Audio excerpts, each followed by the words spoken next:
of us got a good night's sleep. Mm-hmm. One of us drove 1,290 miles in I 16 don't hours. know why you did that. I just thought you were going to tell me when you landed. Are we on right now? Is this going? I mean, yeah, okay. It's going. I guess we're going. You're a repeat guest, so yeah, no introduction needed. Everybody knows who you are in the world. I'm pretty sure. But for the 9 people that don't, this is Mr. BJ Baldwin. That's right. Not to be confused with Alec Baldwin. No. Or Billy. Is he still around? Alec got fat and old. Oh, yeah. He's on Saturday Night Live from time to time. Yeah, he plays Trump and stuff. I haven't seen everything in a long time. Billy, that was my favorite of the Baldwins. Billy Baldwin. Yeah, Billy was in Vietnam. No, he was in... My Uncle Billy was in Vietnam. Oh, yes. Billy was in Vietnam. He was in Backdraft, wasn't he? Was Billy Baldwin in Backdraft? Man, Can I get a confirmation on that? Was there? I thought that was Billy. That. Or was Billy in Biodome? Oh, yeah. The smaller of the Baldwins. How many fucking Baldwins are there? There's a lot. Like... I think there's Alex, 5 Steven, brothers. Billy. Backdraft was Billy? It was? Yeah, Billy Baldwin. Yeah. Yeah, but he's known as William or? Billy Baldwin. Yeah, they call him Billy's Billy. Cooler. Yeah. I like that. Yeah, Billy Baldwin. So what's going on? Well, number one, I'm freezing. I don't know who put this Arctic giant fan above. What? Why is the fan on? This is cold. I wanted it on. I don't remember that. I did want it on. I feel like we're in the future right now. We are, right? You have 1,000 horsepower Porsche. 1,029. 29. I'm not going to shortchange you. They're hard to get. You got to count every single one of them. And that's to the wheels. To the wheels, I'm doing a little bit over 820. Okay. But it's pretty good on pump gas. If you do 1,029 horsepower at the flywheel, I mean, that's pretty 1,000 club. Yeah. Yeah. Wow. What is that? And you daily drive it? I do. I drive it every day. It's got about 70,000, just shy of 70,000 miles on it. So I have a lot of fun with it. 1,029 horsepower and 70,000 miles. That says a lot for Porsche Motors. Yeah, especially with me behind the wheel. Has anything gone out in it? Like no, you've kept the transmission. Yeah, everything has been good, and I really use it very, very. I'm very, very hard on it. I would imagine. I'm kind of like that too. Yeah, most of time that I travel, like if I go to California, from Vegas to California, for meetings and stuff like that, I don't leave till like 10 o'clock at night. Sometimes I don't even leave till, 11 or midnight just because there's no traffic. And, if I really want to lean on it, then I can do so and do so safely without scooped up. I've been to jail. Oh, for speeding? Yes. Just for speeding. Speeding, fascia speed, contest of speed, exhibition of power, exhibition of speed, waste of natural resource, reckless driving, careless driving. And that is all one ticket that you got? No, that's just, I'm just. Are we listing your whole driving? Yeah. Evasion of police. But I was never caught those times. Kind of hard to catch me. Yeah, I was going to say. I typically outdrive the standard police officer. Doesn't it?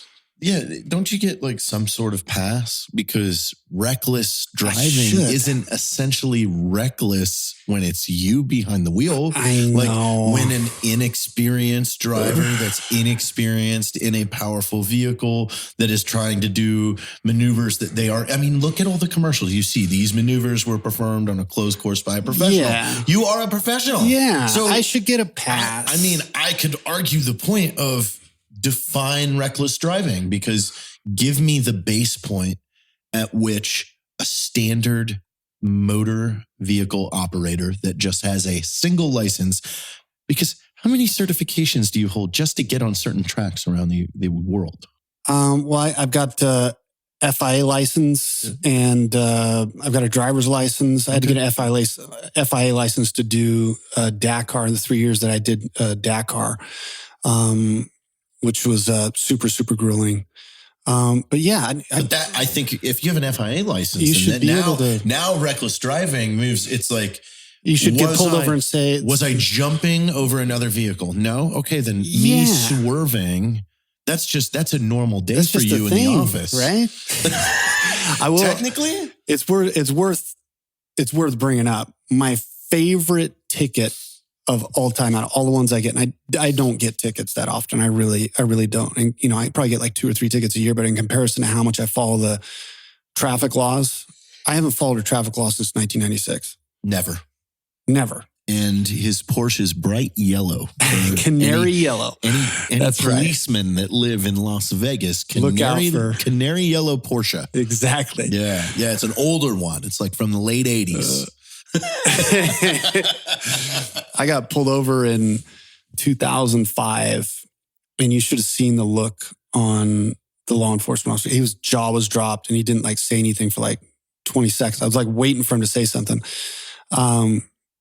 He said, "Do you think that was necessary?" And I said, "Well, what were you in first? Paint us the picture." I was in my pre-runner. Okay. And my pre-runner truck. This is very different now. It's very different story, because really I was pulled over. I'm just picturing you in a Honda Accord on the side of the road. Okay, now you're in the pre-runner. This is in Vegas. Okay. I was making a left off of Russell onto the freeway and trying to make a yellow light. And there was nobody around, and I wanted to have some fun. And I wanted to flex a little bit. So I got up on the bike, got up on 2 wheels, and drove down the on-ramp in my pre-runner on 2 wheels, So you can imagine the reaction. You come in on a yellow light. Yeah. Then you're up on 2 wheels and just. Oh, he probably thought he was going to witness a catastrophic accident. He's do you think that was necessary? And I was like, well, I don't think anything's necessary. Define necessary. And he's like, well, why did you do that? And, I was just, I don't know, I was trying to have a little fun and flex a little bit, I didn't really see you. Otherwise I wouldn't have done that. And he's like, well, shouldn't you this is obviously an off-road truck. Shouldn't you just do that stuff in the dirt? And I said, actually, I can't do it in the dirt because I don't get enough traction like I do on asphalt. So he wrote me a pretty fantastic ticket. But it was worth it because I have it framed. It says, did enter the on-ramp from Russell to I-15, entered at a high rate of speed, causing the vehicle to leave the pavement on the driver's side, and both driver's side tires were up in the air for the duration of the on-ramp. Why wouldn't you have that framed? That's right? That's amazing. Yeah, it was the coolest ticket I think I've ever gotten. I mean, just me. If I was a cop and I saw this, I would pull you over to have just meet you. If I was a cop and I saw somebody do that, I'd be like, hey. I'd pull up to the door and have a slow clap. Hey. Ow. Do you barbecue? Because I'm having one here. Will you marry my daughter? Yeah. you want to hang out? Do you have a G.I. Joe collection? What do you say at this point? Come on. Yeah. Why aren't cops more fun? I know. Traffic cops aren't. They are. I don't understand the obsession with traffic cops. Especially moto cops, on the motorcycle. They'll write you for and things, but there is a time and place. If there was no one in the intersection and you clearly could see that, do we have to pretend that was dangerous? No, we don't. I really don't. I think, we should have different rules for different people in different vehicles, because what would allow you to believe that the speed limit and doing the speed limit is the safest way to travel. I mean, is it the same if like here in my car weighs 3,400 pounds. It's got DOT approved road race Toyo R888Rs. Its braking distance is 91 feet from 60 miles an hour, which is ridiculously short. That's not the same as a motorhome towing a triple axle trailer.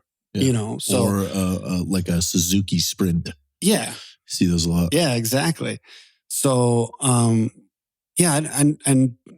never followed the speed limit. Never really understood why. And it probably sounds silly, but how does the government know what is the safest speed for you in that particular vehicle? We just made that up. It's all made. Everything's made up, though. I think it's. I like being here in Texas. Speed limit's 80. Yeah. Which means you can stretch that. Yeah, to like 160. Yeah, it's 100 miles an hour under what I would prefer to travel interstate. but it's better than 75 or 65. I did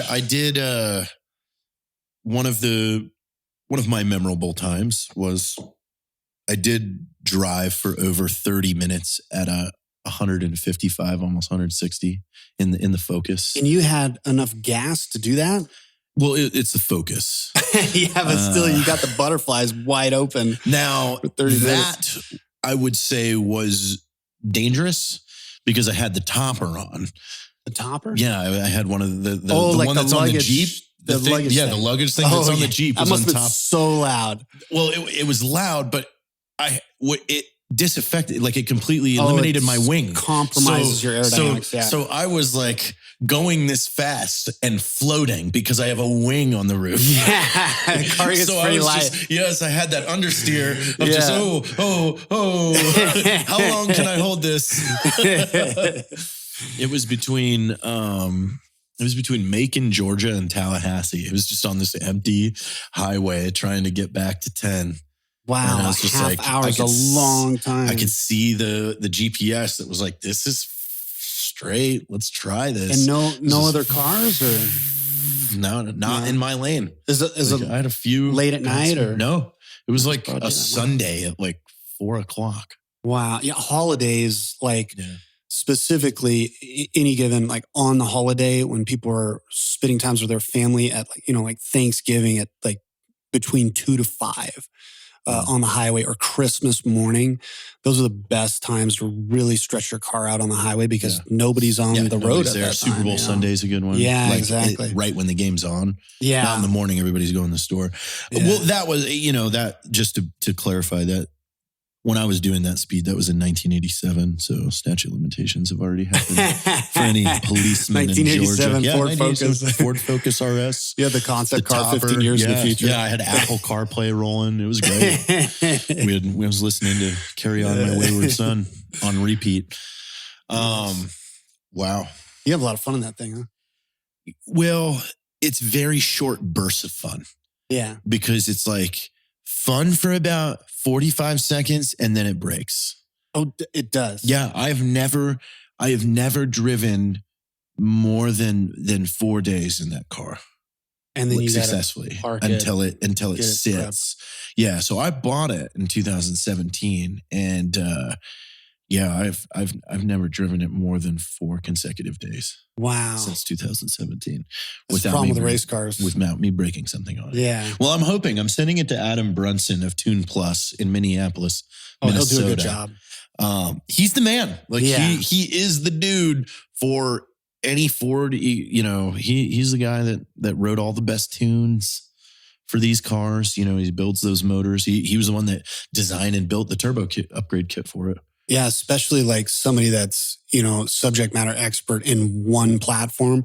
They've seen so many of them explode and break down and have all these other problems that they've dealt with all those problems and they've addressed them. So somebody that's made all those mistakes in the past, they're really I'm good lucky at to building have good met platform. him, like, and then have him. I mean, I've put him on speaker and just held the phone up to the car while it's running, and he's like, "Oh, you did this. Hang on." Like, And he sends you a file to download into the car. Well, he yeah. saved me and Steve Arpin on One Lap of America a couple of years ago. We actually did a detour to roll into his driveway on a Sunday, and he retuned the car right there to get it back running great. Wow. And yeah, he's great. Customer service at its finest, you know. Usually you need a chassis dyno to diagnose and tune stuff like that. That's pretty knowledgeable guy if you can just do that in his driveway. Are you running 91? I told you to put 93 in there. You're like, you could smell that? Yeah. It's a big difference. It's surprising, like only a couple octanes is a big difference when you're trying to stretch them out and make the most power out of them. Have you done anything else in your pre-runner that got you in some hot water with the hot fuzz? Yeah. In Baja, there was a semi that was struggling quite a bit. It was only able to go up this grade at like 60, 65 miles an hour. So, and I was in a hurry to get back to camp and go have dinner. A long day of pre-running in Baja. So I came up behind him and helped push him up the hill. So got him going. And then drove around, and once I had an opportunity to pass, and sure enough, next town, a bunch of Mexican highway patrol and law enforcement were waiting for me and detained me and took me to jail. And you're like, dude, I was helping. Yeah, I was like, come on, man. I get it. It's really hard to try and understand why they were so mad. What year was this? This was 2012. This there makes sense, Dave. It's right after Fast and Furious came out. They thought maybe you were trying to get into the back of the truck to steal all the stereos. Yeah, maybe. Yeah. It's funny because like I went to jail and they're like, you pay your fine. You know, I says, how much is it? And this looking at me, like sizing me up, looking at my clothes, looking at the pre-runner outside, you know, peeking through.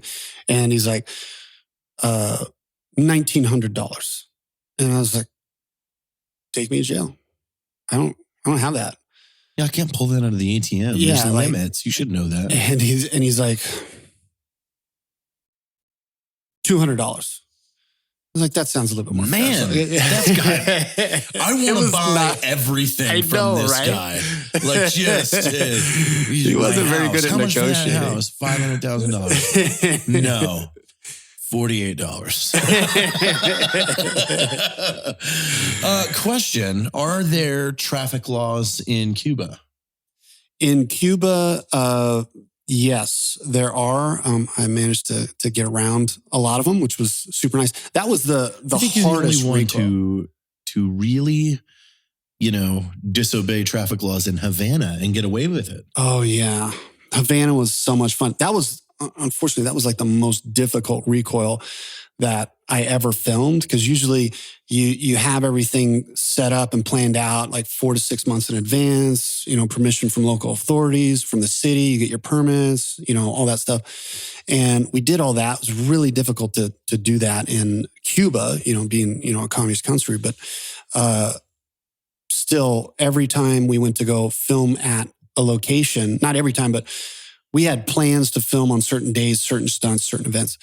And a lot of the time there would be a police officer on the ramp of the jump for me, you know, for example, for me jumping over the river on the beach.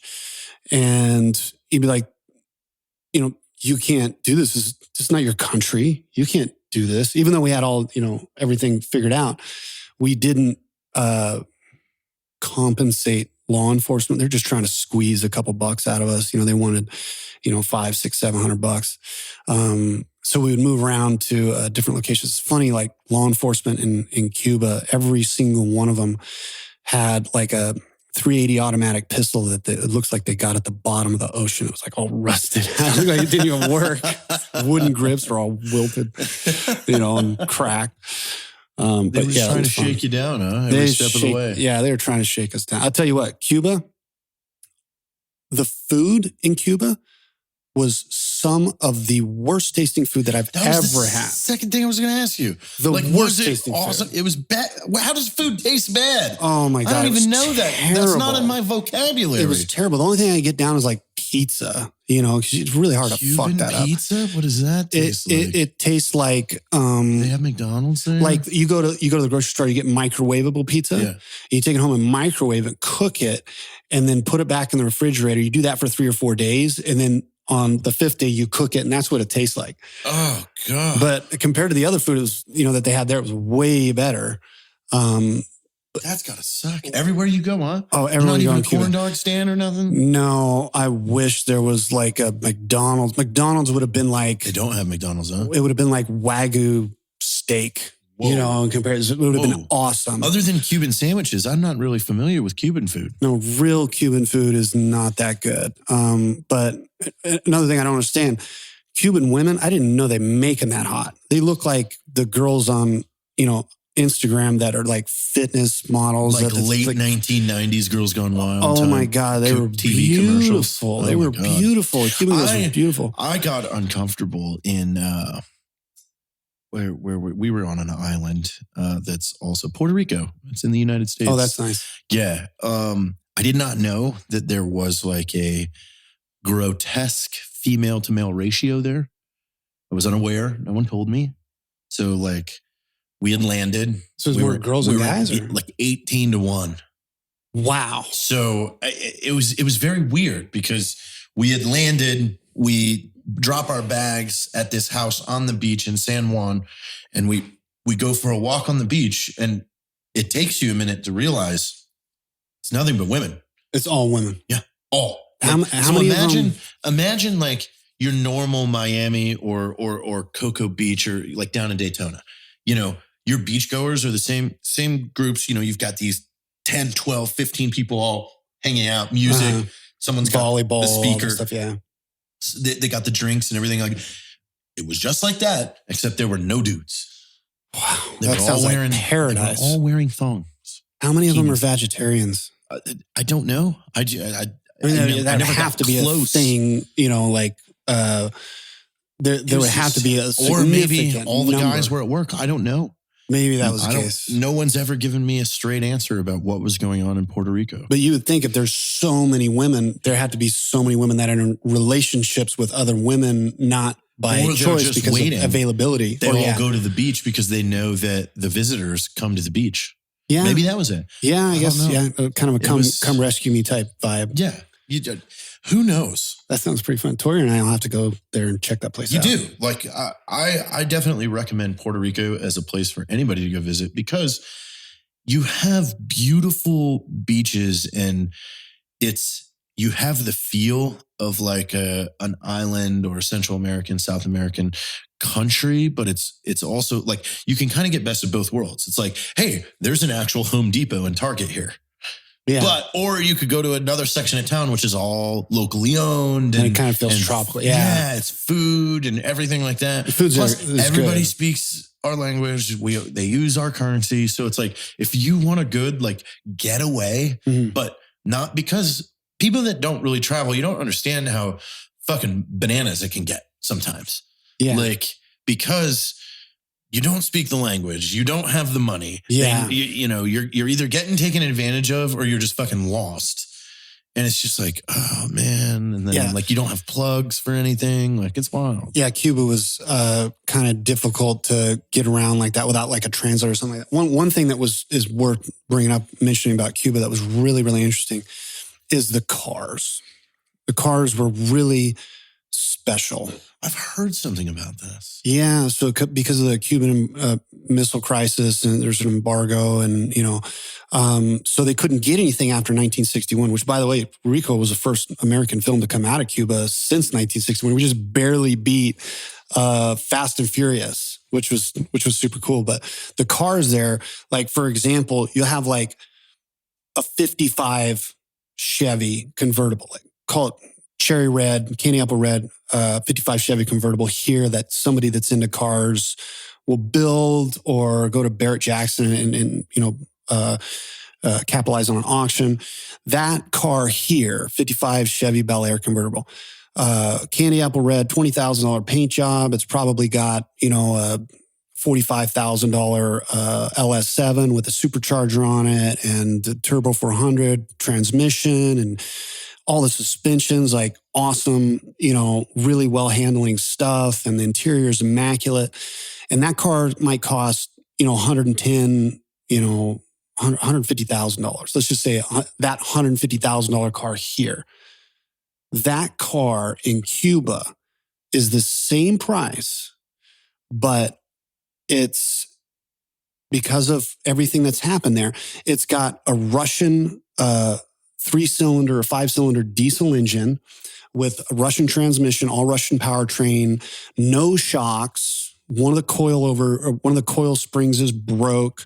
All the tires are so bald you can see the air inside of them with steel belts So you're showing. saying this still is $110,000. Oh yeah, and you're getting something that is just they're complete. They smoke like diesel performance trucks with no DPF on them, no emissions on them, and the inside is remarkable because instead of like all cherry inside with white vinyl or white leather.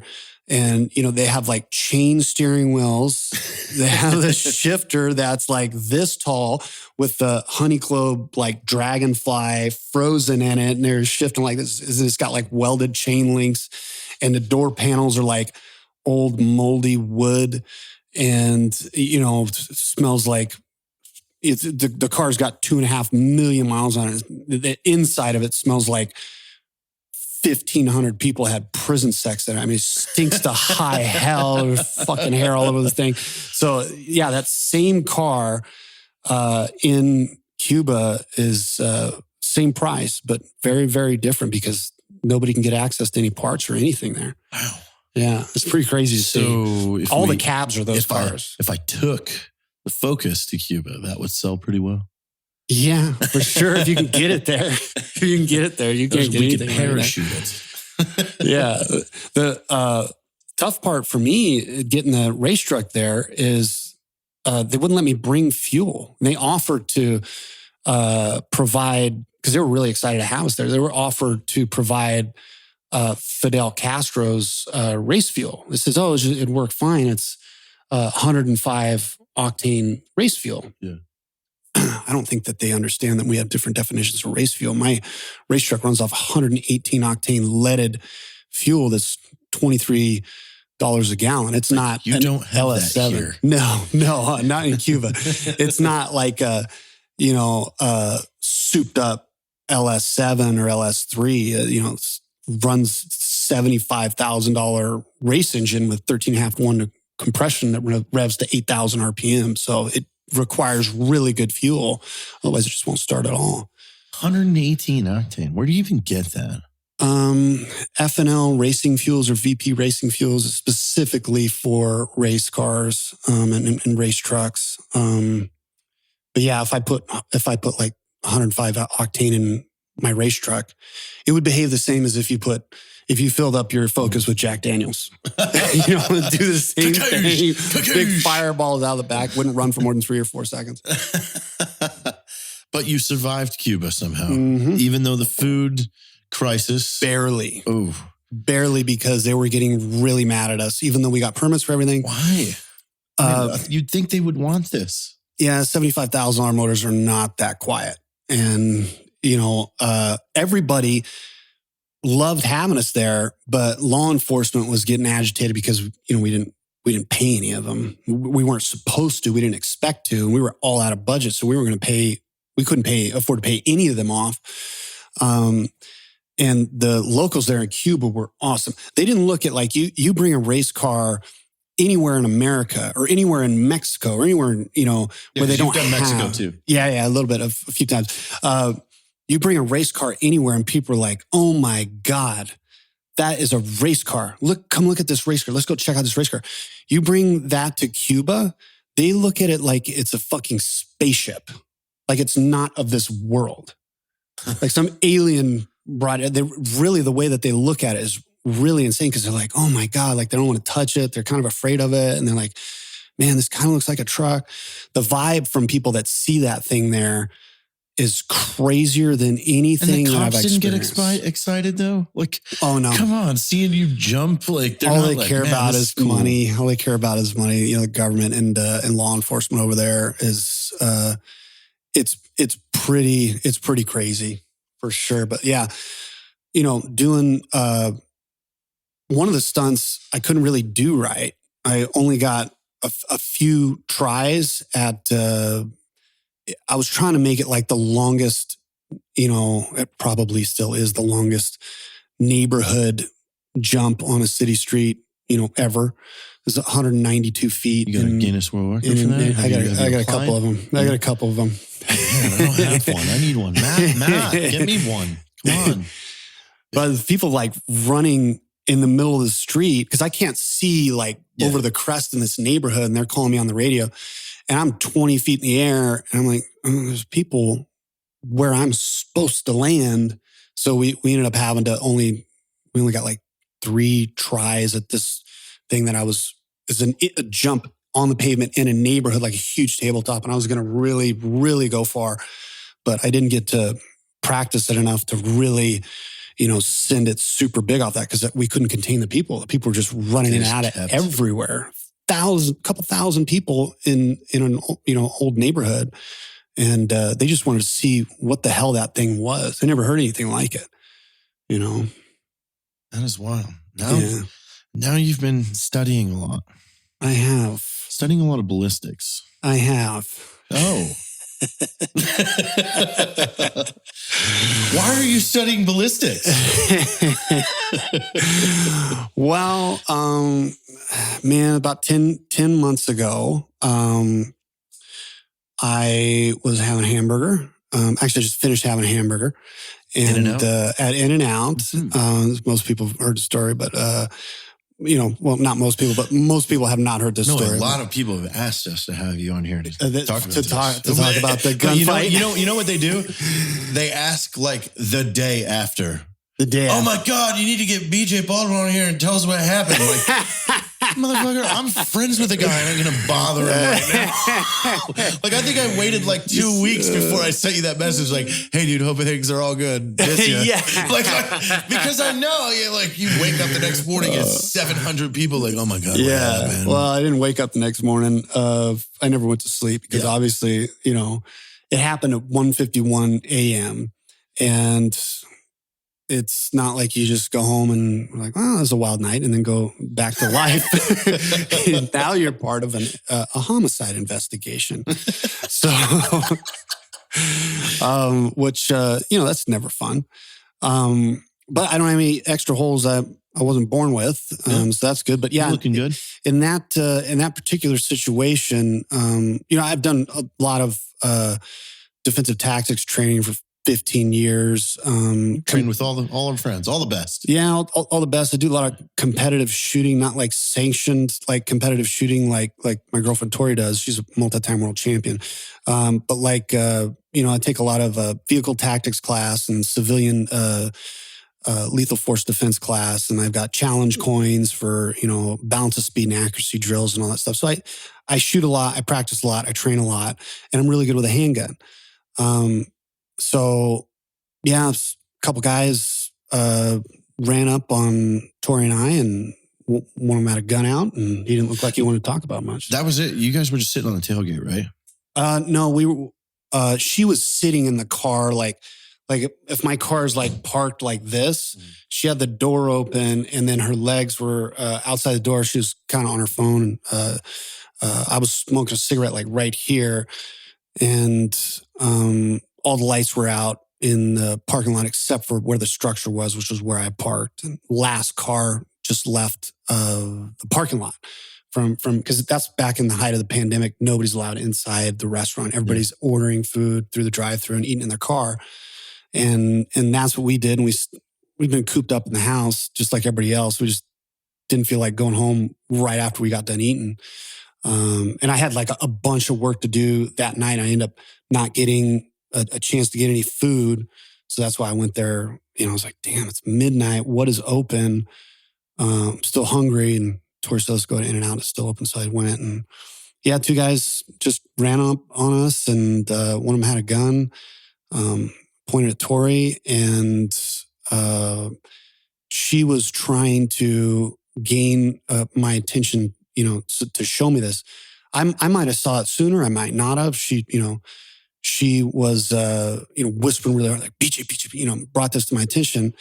And what was really weird is I didn't get scared. I didn't get anxiety. And there's no fear or anything. I just saw a problem that needed a bunch of holes in it really fucking quick. Yeah.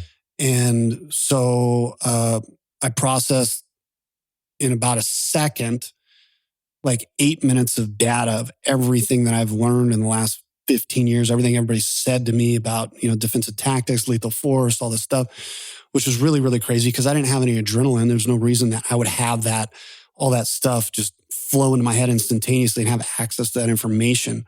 And then, that was like one full, maybe 1.5 steps of me like, is this real? Okay, it is real. Okay, environmental assets. Okay, we got minimal cover, 1.5 yards away, and draw and put a bunch of holes in this guy until he stops shooting, or so that he doesn't start shooting, and then go home. And hopefully you don't have to engage his friend either, because more than likely he had a gun too, but he ended up turning into Usain Bolt. I never seen anybody run that fast in my life. I don't think obviously they didn't show up to get in a gunfight.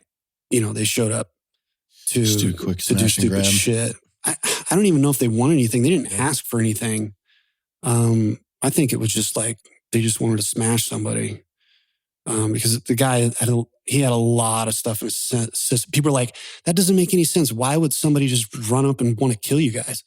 Well, to those people, my question to them is, have you ever gotten drunk, smoked a bunch of weed, taken Xanax, taken fentanyl, taken cocaine at the same time, and been depressed before you even started? And then now we're measuring your decisions. Now we're measuring your decision-making capability. So yeah, he was really, really fucked up on drugs and depressed about some challenges that he had in his life. And I get it. I sympathize. I've been there before, and I held no grudges. And I get that, he felt like he had to do what he was intending on doing. But, Tori's a pretty nice girl. I didn't want to see her get her head blown off. So I started putting holes in him.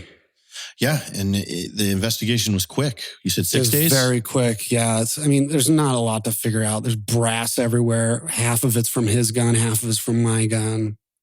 I thought I'd be able to solve the problem a lot quicker, but I did have, and I'm kind of reserving the information as relates to the ballistic failures that I was having in the 9mm projectiles that I was using, but they didn't work as effectively as I thought they may have worked, because it took a lot of gunfire to get him to stop shooting it at both of us. But I got it done. Typically, when you shoot somebody in the face, they change your mind.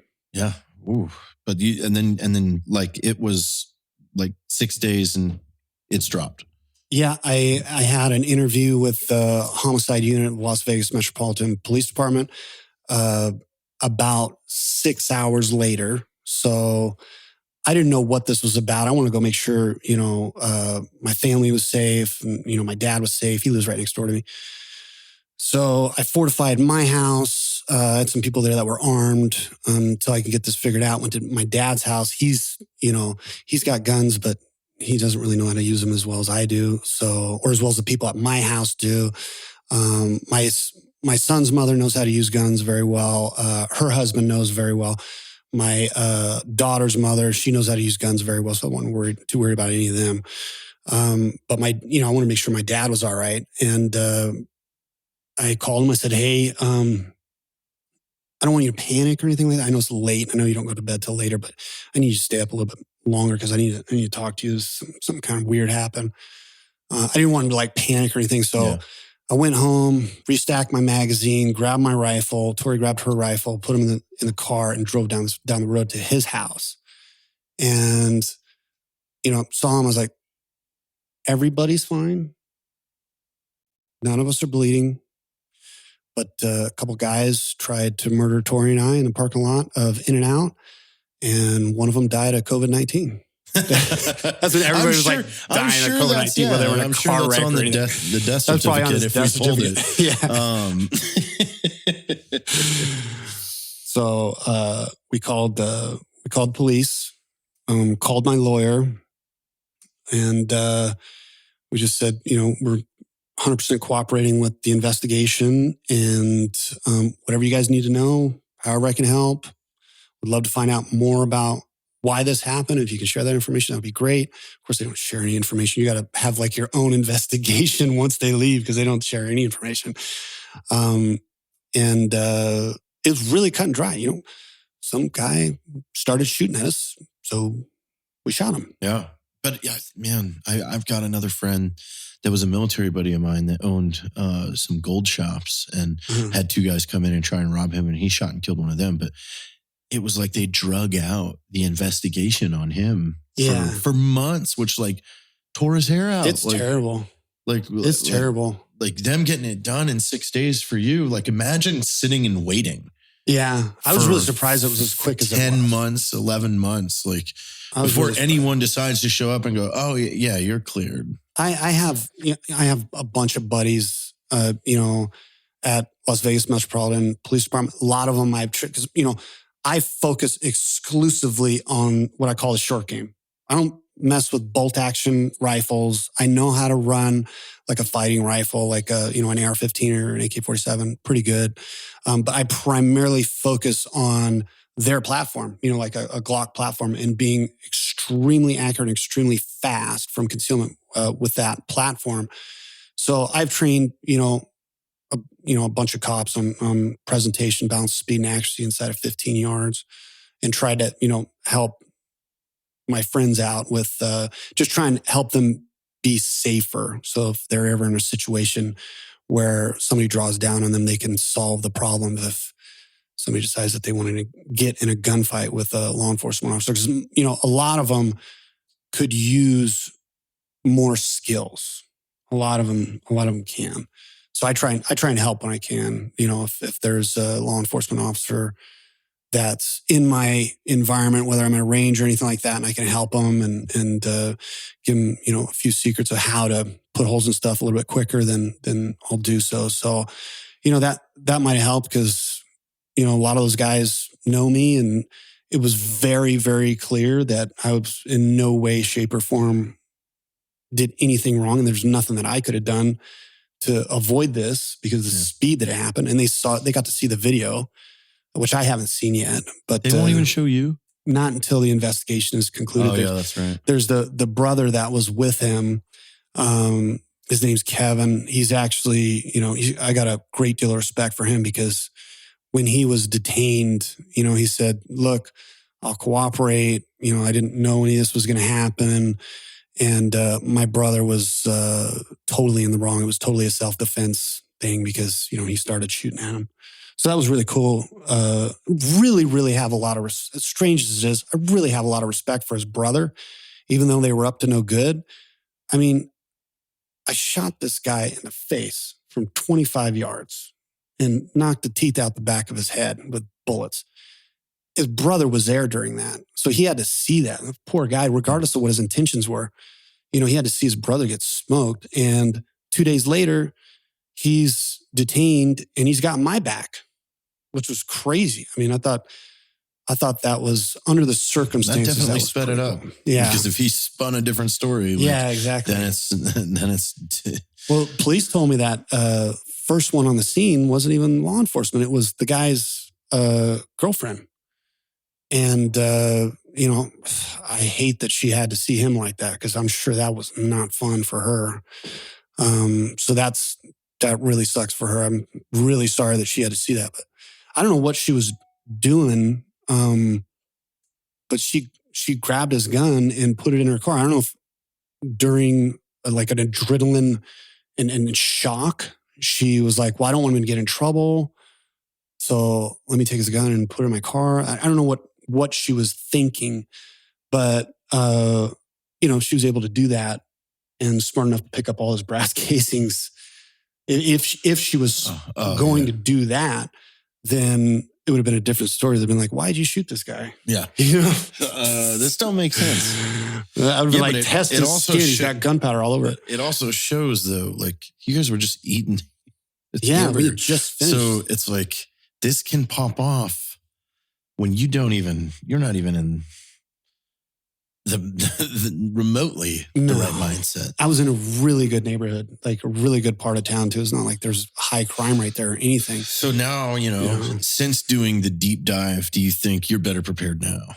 Oh God, yeah. There's nothing that will sharpen your defensive skill set like being silhouetted in bullets from a guy that didn't even have the common decency to fire at you with proper defensive ammunition. I'm sure he fired at with me regular ball ammo, which was pretty disrespectful. I think you can respect it though, because that meant it missed. Yes, yeah, it did.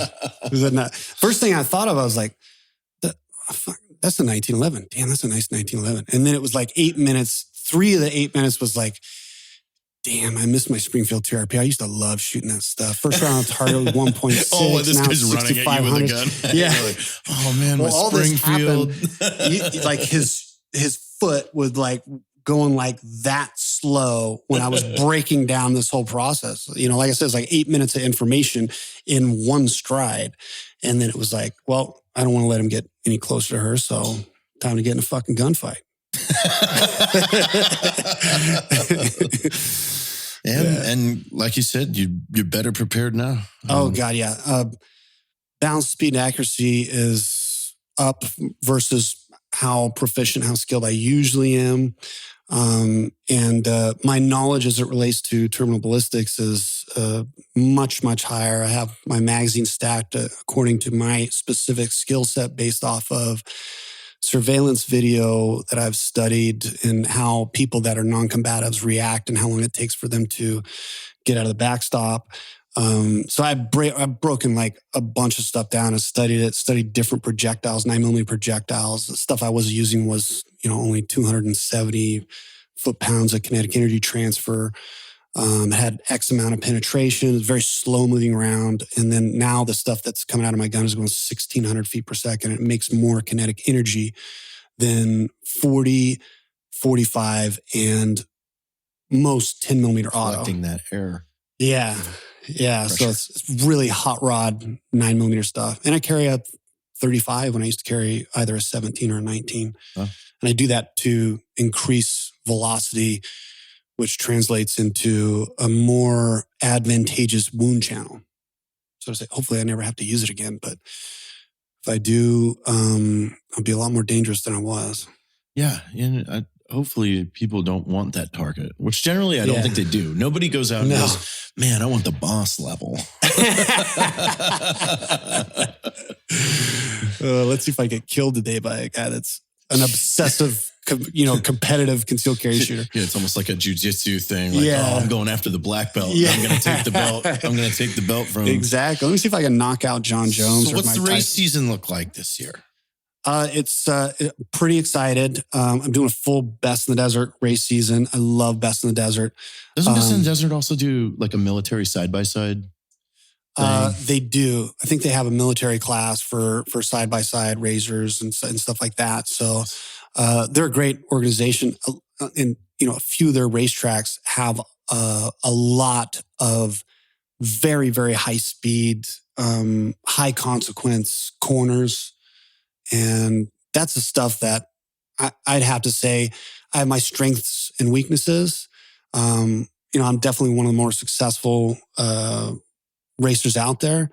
And I've been very, very fortunate to have the opportunities that I've been given. I'm the only person in history to win 2 Baja 1000s back to back and do drive the entire distance. But the high speed stuff where if you make a mistake in a corner, you're going off of a 100-foot cliff or you're going into a rock wall or into a tree.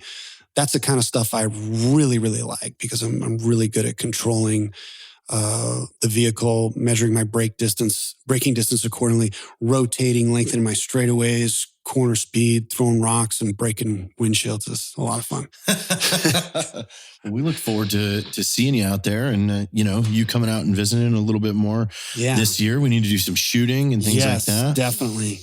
Well, I'm really excited. I got a lot of freedom now. Yeah. Thanks to this partnership. I'm really excited. There's a lot of freedom going around. A lot more. I don't have to worry about getting phone calls anymore. Like, you have been shooting too much and posting too much about it. If you could not do that. No, I heard through the grapevine, your new people that you're working with aren't going to worry about that. They're not going to worry about that anymore. No. And I'm grateful for the opportunities that they provided for me. And, There'll always be family. I have a very close relationship with a bunch of them.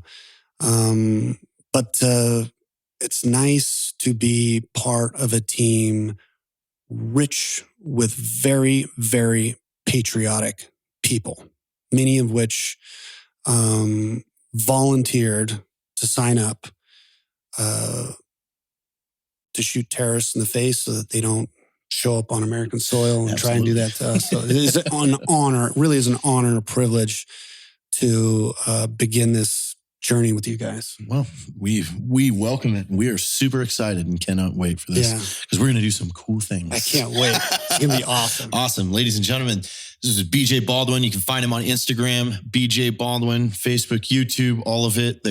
Look up the Recoil series. That is some of my favorite stuff. Yeah, for sure. That's fun. And make sure you hit freerangeamerican.us. See you guys later.